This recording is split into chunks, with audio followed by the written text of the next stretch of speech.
Hi guys, Victoria here, in case you didn't know that. So I did something really silly yesterday. I bet I'm not the only person who's ever done anything silly, but I can tell you that me and my seam ripper got very friendly yesterday. We all know the lovely seam ripper, right? Yeah, we wish we didn't, but we do. So I had made a quilt top recently, and I put the whole thing together last week. They're pieced hexagons. I can't show you the quilt right now, but you'll see it one day. So just patience. They're pieced hexagons. So basically, I had to sew everything together. Like for instance, there's one whole hexagon.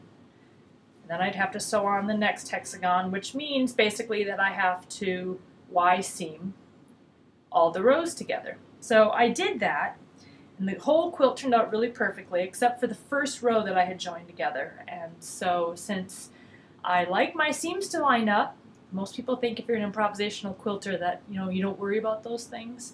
But I'm here to tell you that I like my seams to line up, and I've made enough quilts that my skills have gotten better that I can do that fairly easily without having to think too hard about it.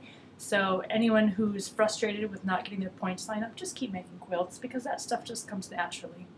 So anyway, I'm trying to be perfectionist on this one because I love the quilt. It's really cool, and I just want the first row to look really perfect. So I get out my trusty little seam ripper, and I grab the quilt top, and I begin to undo one of those zigzag rows, the very first row, because I just wasn't liking the way it was laying.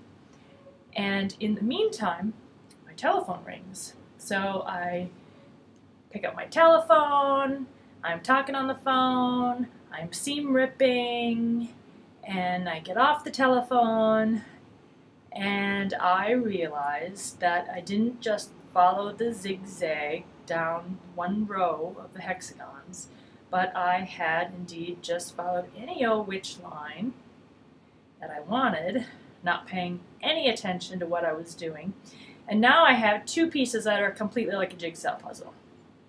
Brilliant, right? Okay, I know we all have those moments, though. I'm not, I'm the first to say I like to think I can multitask, but I'm telling you, if you're having a seam ripper in your hand, don't multitask. Just put it down. So last night I spent the evening pulling apart the sections so that I could very easily sew this thing back together, which, it made a whole lot more work for me, but, I learned my lesson. Try not to multitask when you're sewing, or only when you're using a seam ripper. I can pretty much multitask and do 50 other things at the same time, otherwise I wouldn't have all these different quilt projects hanging up on my wall back here. But maybe not with a seam ripper, because I just made more work for myself than I needed to. So I'm wondering what kind of silly things you guys have done. I know I'm not, I said this before, I know I'm not the only one. So I remember telling my daughter when she was working on some embroidery, she really likes to do embroidery and draw her own patterns and embroider them. And the only thing I said to her was, when she's working on it, she was kind of laying it on her knee, and I was like, be careful not to sew it to your pants.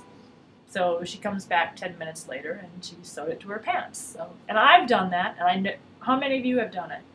Everybody? I know everybody's done it. So what other stories can you tell me, silly things that you've done and realized afterwards, like, oh my God, what was I thinking? So that's it for today. It's a short one. I'm going to go finish my quilt and hopefully not screw it up anymore. So have a good day, guys. Bye.